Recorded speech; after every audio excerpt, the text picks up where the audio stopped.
ನೋಡಿ, ಬಳ್ಳಾರಿಯಲ್ಲಿ ಕಾಂಗ್ರೆಸ್ ಕಾರ್ಯಕರ್ತ ರಾಜಶೇಖರ್ ಹತ್ಯೆಯ ಹಿಂದೆ ಹಲವು ರೀತಿಯ ಅನುಮಾನಗಳು ಈಗ ಮೂಡ್ತಾ ಇದೆ.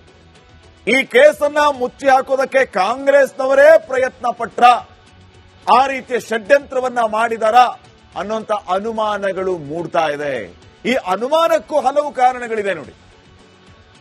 ಪೋಸ್ಟ್ ಮಾರ್ಟಮ್ ಮತ್ತು ಅಂತ್ಯಕ್ರಿಯೆ, ಈ ಎರಡು ವಿಚಾರಗಳ ಬಗ್ಗೆನೇ ಸಾಲು ಸಾಲು ಅನುಮಾನಗಳು ಕಾಡ್ತಾ ಇದೆ. ಮರಣೋತ್ತರ ಪರೀಕ್ಷೆ ಮತ್ತು ರಾಜಶೇಖರ್ನ ಅಂತ್ಯಕ್ರಿಯೆ, ಈ ಎರಡು ವಿಚಾರಗಳಿಗೆ ಅನುಮಾನ ಇದೆ. ಒಂದಲ್ಲ, ಎರಡೆರಡು ಬಾರಿ ನಡೀತಾ ಪೋಸ್ಟ್ ಮಾರ್ಟಮ್ ಅನ್ನುವಂತಹ ಪ್ರಶ್ನೆ ಇದೆ. ಇದನ್ನ ಹಲವರು ಈಗಾಗಲೇ ಪ್ರಶ್ನೆ ಮಾಡಿದ್ದಾರೆ. ಶ್ರೀರಾಮುಲು ಅವರು ಪ್ರಶ್ನೆ ಮಾಡಿದ್ದಾರೆ, ಕೇಂದ್ರ ಸಚಿವ ಕುಮಾರಸ್ವಾಮಿ ಅವರು ಪ್ರಶ್ನೆ ಮಾಡಿದ್ದಾರೆ. ಇದರ ಬಗ್ಗೆ ಉತ್ತರ ನೀಡಲಿ ಅಂತ ಅವರು ಹೇಳ್ತಾ ಇದ್ದಾರೆ. ಬಿಮ್ಸ್ ಅಧೀಕ್ಷಕರ ಬ್ರೇನ್ ಮ್ಯಾಪಿಂಗ್ ಪಟ್ಟು ಹಿಡಿದಿದೆ ಜೆಡಿಎಸ್. ಅವರ ಬ್ರೇನ್ ಮ್ಯಾಪಿಂಗ್ ಅನ್ನ ಮಾಡಬೇಕು ಅಂದಾಗ ಎಲ್ಲ ಷಡ್ಯಂತ್ರಗಳ ವಿಚಾರ ಆಚೆ ಬರುತ್ತೆ ಅಂತ ಪಟ್ಟು ಹಿಡಿದು ಕುಳಿತಿದೆ ಜೆಡಿಎಸ್. ದೇಹದಲ್ಲಿ ಅನೇಕ ಚೂರುಗಳು ಇದ್ವು ಅಂತ ವೈದ್ಯರು ಹೇಳಿದರು. ಆ ವೈದ್ಯರೇ ಮರಣೋತ್ತರ ಪರೀಕ್ಷೆಯನ್ನ ಮಾಡಬಹುದಿತ್ತು, ಮಾಡಿ ಮುಗಿಸಬಹುದಿತ್ತು. ಆದರೆ ಮರಣೋತ್ತರ ಪರೀಕ್ಷೆಯನ್ನ ಮಾಡೋದಕ್ಕೆ ಇನ್ನೊಬ್ಬ ವೈದ್ಯರನ್ನ ಕರೆಸಿಕೊಂಡಿದ್ದು ಯಾಕೆ? ಅದರ ಗುಟ್ಟೇನು? ದೇಹದಲ್ಲಿ ಒಂದೇ ಗುಂಡು ಇತ್ತು ಅಂತ ಹೇಳ್ತಾರೆ, ಆದರೆ ಕಾರ್ಯಕರ್ತರ ದೇಹದಲ್ಲಿ 4-5 ಗುಂಡುಗಳಿತ್ತು. ಇನ್ನೊಂದು ಮುಖ್ಯವಾದ ವಿಚಾರ, ಅಂತ್ಯಕ್ರಿಯೆ ಬಗ್ಗೆ ಇರುವ ಅನುಮಾನ. ಈ ರಾಜಶೇಖರ್ ಮನೆತನದ ಸಂಪ್ರದಾಯದಂತೆ ರಾಜಶೇಖರ್ ದೇಹವನ್ನ ಹೂಳಬೇಕಾಗಿತ್ತು, ಆದ್ರೆ ಹಾಗೆ ಮಾಡಲಿಲ್ಲ. ಸಾಕ್ಷಿ ನಾಶ ಮಾಡೋದಕ್ಕೆ ರಾಜಶೇಖರ್ ದೇಹವನ್ನ ಸುಟ್ಟಿದ್ದಾರೆ ಅನ್ನುವಂತ ಗಂಭೀರ ಆರೋಪವನ್ನ ಈಗ ಬಿಜೆಪಿ ಜೆಡಿಎಸ್ ನಾಯಕರು ಮಾಡ್ತಾ ಇದ್ದಾರೆ. ಈ ಎಲ್ಲ ವಿಚಾರಗಳೇ ಸಾಲು ಸಾಲು ಅನುಮಾನಗಳಿಗೆ ಕಾರಣ ಆಗ್ತಾ ಇದೆ. ಈ ವಿಚಾರಗಳಿಂದಾಗಿ ಸಾಲು ಸಾಲು ಅನುಮಾನ ಮೂಡ್ತಾ ಇದೆ ಅಂತ ಶ್ರೀರಾಮುಲು ಅವರು ಕೂಡ ಗಂಭೀರ ಆರೋಪವನ್ನ ಮಾಡ್ತಾ ಇದ್ದಾರೆ. ಶ್ರೀರಾಮುಲು ಅವರೇ ಈಗ ಸ್ವತಃ ಮಾತಾಡ್ತಾ ಇದ್ದಾರೆ, ಅದರ ನೇರ ಪ್ರಸಾರ ನಿಮ್ಮ ಮುಂದೆ ನೋಡಿ. ಬಳ್ಳಾರಿಯಲ್ಲಿ ಕಾಂಗ್ರೆಸ್ ಕಾರ್ಯಕರ್ತ ರಾಜಶೇಖರ್ ಹತ್ಯೆಯ ಹಿಂದೆ ಹಲವು ರೀತಿಯ ಅನುಮಾನಗಳು ಈಗ ಮೂಡ್ತಾ ಇದೆ. ಈ ಕೇಸನ್ನ ಮುಚ್ಚಿ ಹಾಕೋದಕ್ಕೆ ಕಾಂಗ್ರೆಸ್ನವರೇ ಪ್ರಯತ್ನ ಪಟ್ರ, ಆ ರೀತಿಯ ಷಡ್ಯಂತ್ರವನ್ನ ಮಾಡಿದಾರ ಅನ್ನುವಂತ ಅನುಮಾನಗಳು ಮೂಡ್ತಾ ಇದೆ. ಈ ಅನುಮಾನಕ್ಕೂ ಹಲವು ಕಾರಣಗಳಿದೆ ನೋಡಿ. ಪೋಸ್ಟ್ ಮಾರ್ಟಮ್ ಮತ್ತು ಅಂತ್ಯಕ್ರಿಯೆ, ಈ ಎರಡು ವಿಚಾರಗಳ ಬಗ್ಗೆನೇ ಸಾಲು ಸಾಲು ಅನುಮಾನಗಳು ಕಾಡ್ತಾ ಇದೆ. ಮರಣೋತ್ತರ ಪರೀಕ್ಷೆ ಮತ್ತು ರಾಜಶೇಖರ್ನ ಅಂತ್ಯಕ್ರಿಯೆ, ಈ ಎರಡು ವಿಚಾರಗಳಿಗೆ ಅನುಮಾನ ಇದೆ. ಒಂದಲ್ಲ, ಎರಡೆರಡು ಬಾರಿ ನಡೀತಾ ಪೋಸ್ಟ್ ಮಾರ್ಟಮ್ ಅನ್ನುವಂತಹ ಪ್ರಶ್ನೆ ಇದೆ. ಇದನ್ನ ಹಲವರು ಈಗಾಗಲೇ ಪ್ರಶ್ನೆ ಮಾಡಿದ್ದಾರೆ. ಶ್ರೀರಾಮುಲು ಅವರು ಪ್ರಶ್ನೆ ಮಾಡಿದ್ದಾರೆ, ಕೇಂದ್ರ ಸಚಿವ ಕುಮಾರಸ್ವಾಮಿ ಅವರು ಪ್ರಶ್ನೆ ಮಾಡಿದ್ದಾರೆ. ಇದರ ಬಗ್ಗೆ ಉತ್ತರ ನೀಡಲಿ ಅಂತ ಅವರು ಹೇಳ್ತಾ ಇದ್ದಾರೆ. ಬಿಮ್ಸ್ ಅಧೀಕ್ಷಕರ ಬ್ರೇನ್ ಮ್ಯಾಪಿಂಗ್ ಪಟ್ಟು ಹಿಡಿದಿದೆ ಜೆಡಿಎಸ್. ಅವರ ಬ್ರೇನ್ ಮ್ಯಾಪಿಂಗ್ ಅನ್ನ ಮಾಡಬೇಕು ಅಂದಾಗ ಎಲ್ಲ ಷಡ್ಯಂತ್ರಗಳ ವಿಚಾರ ಆಚೆ ಬರುತ್ತೆ ಅಂತ ಪಟ್ಟು ಹಿಡಿದು ಕುಳಿತಿದೆ ಜೆಡಿಎಸ್. ದೇಹದಲ್ಲಿ ಅನೇಕ ಚೂರುಗಳು ಇದ್ವು ಅಂತ ವೈದ್ಯರು ಹೇಳಿದರು. ಆ ವೈದ್ಯರೇ ಮರಣೋತ್ತರ ಪರೀಕ್ಷೆಯನ್ನ ಮಾಡಬಹುದಿತ್ತು, ಮಾಡಿ ಮುಗಿಸಬಹುದಿತ್ತು. ಆದರೆ ಮರಣೋತ್ತರ ಪರೀಕ್ಷೆಯನ್ನ ಮಾಡೋದಕ್ಕೆ ಇನ್ನೊಬ್ಬ ವೈದ್ಯರನ್ನ ಕರೆಸಿಕೊಂಡಿದ್ದು ಯಾಕೆ? ಅದರ ಗುಟ್ಟೇನು? ದೇಹದಲ್ಲಿ ಒಂದೇ ಗುಂಡು ಇತ್ತು ಅಂತ ಹೇಳ್ತಾರೆ, ಆದರೆ ಕಾರ್ಯಕರ್ತರ ದೇಹದಲ್ಲಿ 4-5 ಗುಂಡುಗಳಿತ್ತು.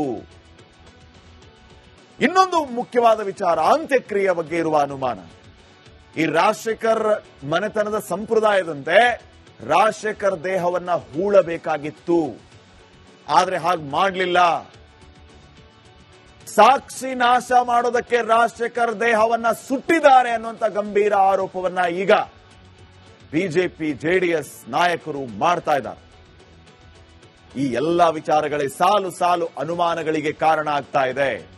ಈ ವಿಚಾರಗಳಿಂದಾಗಿ ಸಾಲು ಸಾಲು ಅನುಮಾನ ಮೂಡ್ತಾ ಇದೆ ಅಂತ ಶ್ರೀರಾಮುಲು ಅವರು ಕೂಡ ಗಂಭೀರ ಆರೋಪವನ್ನ ಮಾಡ್ತಾ ಇದ್ದಾರೆ. ಶ್ರೀರಾಮುಲು ಅವರೇ ಈಗ ಸ್ವತಃ ಮಾತಾಡ್ತಾ ಇದ್ದಾರೆ, ಅದರ ನೇರ ಪ್ರಸಾರ ನಿಮ್ಮ ಮುಂದೆ ನೋಡಿ. ಬಳ್ಳಾರಿಯಲ್ಲಿ ಕಾಂಗ್ರೆಸ್ ಕಾರ್ಯಕರ್ತ ರಾಜಶೇಖರ್ ಹತ್ಯೆಯ ಹಿಂದೆ ಹಲವು ರೀತಿಯ ಅನುಮಾನಗಳು ಈಗ ಮೂಡ್ತಾ ಇದೆ. ಈ ಕೇಸನ್ನ ಮುಚ್ಚಿ ಹಾಕೋದಕ್ಕೆ ಕಾಂಗ್ರೆಸ್ನವರೇ ಪ್ರಯತ್ನ ಪಟ್ರ, ಆ ರೀತಿಯ ಷಡ್ಯಂತ್ರವನ್ನ ಮಾಡಿದಾರ ಅನ್ನುವಂತ ಅನುಮಾನಗಳು ಮೂಡ್ತಾ ಇದೆ. ಈ ಅನುಮಾನಕ್ಕೂ ಹಲವು ಕಾರಣಗಳಿದೆ ನೋಡಿ. ಪೋಸ್ಟ್ ಮಾರ್ಟಮ್ ಮತ್ತು ಅಂತ್ಯಕ್ರಿಯೆ ಈ ಎರಡು ವಿಚಾರಗಳ ಬಗ್ಗೆನೇ ಸಾಲು ಸಾಲು ಅನುಮಾನಗಳು ಕಾಡ್ತಾ ಇದೆ. ಮರಣೋತ್ತರ ಪರೀಕ್ಷೆ ಮತ್ತು ರಾಜಶೇಖರ್ನ ಅಂತ್ಯಕ್ರಿಯೆ ಈ ಎರಡು ವಿಚಾರಗಳಿಗೆ ಅನುಮಾನ ಇದೆ. ಒಂದಲ್ಲ ಎರಡೆರಡು ಬಾರಿ ನಡೀತಾ ಪೋಸ್ಟ್ ಮಾರ್ಟಮ್ ಅನ್ನುವಂತಹ ಪ್ರಶ್ನೆ ಇದೆ. ಇದನ್ನ ಹಲವರು ಈಗಾಗಲೇ ಪ್ರಶ್ನೆ ಮಾಡಿದ್ದಾರೆ. ಶ್ರೀರಾಮುಲು ಅವರು ಪ್ರಶ್ನೆ ಮಾಡಿದ್ದಾರೆ, ಕೇಂದ್ರ ಸಚಿವ ಕುಮಾರಸ್ವಾಮಿ ಅವರು ಪ್ರಶ್ನೆ ಮಾಡಿದ್ದಾರೆ. ಇದರ ಬಗ್ಗೆ ಉತ್ತರ ನೀಡಲಿ ಅಂತ ಅವರು ಹೇಳ್ತಾ ಇದ್ದಾರೆ.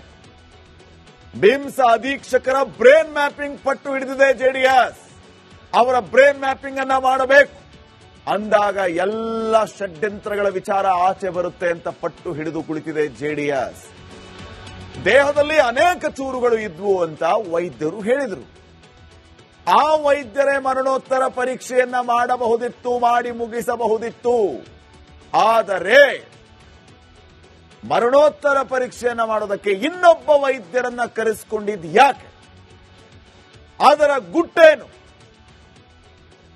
ದೇಹದಲ್ಲಿ ಒಂದೇ ಗುಂಡು ಇತ್ತು ಅಂತ ಹೇಳ್ತಾರೆ, ಆದ್ರೆ ಕಾರ್ಯಕರ್ತರ ದೇಹದಲ್ಲಿ 4-5 ಗುಂಡುಗಳಿತ್ತು. ಇನ್ನೊಂದು ಮುಖ್ಯವಾದ ವಿಚಾರ, ಅಂತ್ಯಕ್ರಿಯೆ ಬಗ್ಗೆ ಇರುವ ಅನುಮಾನ. ಈ ರಾಜಶೇಖರ್ ಮನೆತನದ ಸಂಪ್ರದಾಯದಂತೆ ರಾಜಶೇಖರ್ ದೇಹವನ್ನ ಹೂಳಬೇಕಾಗಿತ್ತು, ಆದ್ರೆ ಹಾಗೆ ಮಾಡಲಿಲ್ಲ. ಸಾಕ್ಷಿ ನಾಶ ಮಾಡೋದಕ್ಕೆ ರಾಜಶೇಖರ್ ದೇಹವನ್ನ ಸುಟ್ಟಿದ್ದಾರೆ ಅನ್ನುವಂತ ಗಂಭೀರ ಆರೋಪವನ್ನ ಈಗ ಬಿಜೆಪಿ ಜೆಡಿಎಸ್ ನಾಯಕರು ಮಾಡ್ತಾ ಇದ್ದಾರೆ. ಈ ಎಲ್ಲ ವಿಚಾರಗಳೇ ಸಾಲು ಸಾಲು ಅನುಮಾನಗಳಿಗೆ ಕಾರಣ ಆಗ್ತಾ ಇದೆ. ಈ ವಿಚಾರಗಳಿಂದಾಗಿ ಸಾಲು ಸಾಲು ಅನುಮಾನ ಮೂಡ್ತಾ ಇದೆ ಅಂತ ಶ್ರೀರಾಮುಲು ಅವರು ಕೂಡ ಗಂಭೀರ ಆರೋಪವನ್ನ ಮಾಡ್ತಾ ಇದ್ದಾರೆ. ಶ್ರೀರಾಮುಲು ಅವರೇ ಈಗ ಸ್ವತಃ ಮಾತಾಡ್ತಾ ಇದ್ದಾರೆ, ಅದರ ನೇರ ಪ್ರಸಾರ ನಿಮ್ಮ ಮುಂದೆ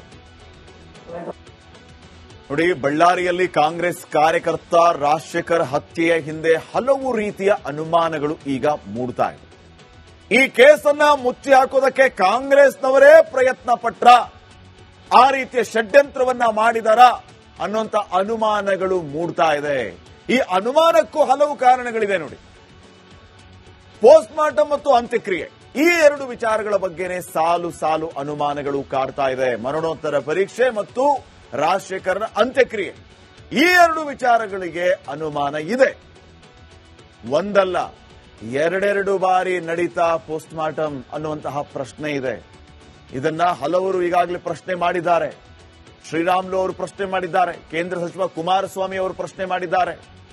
ಇದರ ಬಗ್ಗೆ ಉತ್ತರ ನೀಡಲಿ ಅಂತ ಅವರು ಹೇಳ್ತಾ ಇದ್ದಾರೆ. ಬಿಮ್ಸ್ ಅಧೀಕ್ಷಕರ ಬ್ರೇನ್ ಮ್ಯಾಪಿಂಗ್ ಪಟ್ಟು ಹಿಡಿದಿದೆ ಜೆಡಿಎಸ್. ಅವರ ಬ್ರೇನ್ ಮ್ಯಾಪಿಂಗ್ ಅನ್ನ ಮಾಡಬೇಕು ಅಂದಾಗ ಎಲ್ಲ ಷಡ್ಯಂತ್ರಗಳ ವಿಚಾರ ಆಚೆ ಬರುತ್ತೆ ಅಂತ ಪಟ್ಟು ಹಿಡಿದು ಕುಳಿತಿದೆ ಜೆಡಿಎಸ್. ದೇಹದಲ್ಲಿ ಅನೇಕ ಚೂರುಗಳು ಇದ್ವು ಅಂತ ವೈದ್ಯರು ಹೇಳಿದರು. ಆ ವೈದ್ಯರೇ ಮರಣೋತ್ತರ ಪರೀಕ್ಷೆಯನ್ನ ಮಾಡಬಹುದಿತ್ತು, ಮಾಡಿ ಮುಗಿಸಬಹುದಿತ್ತು.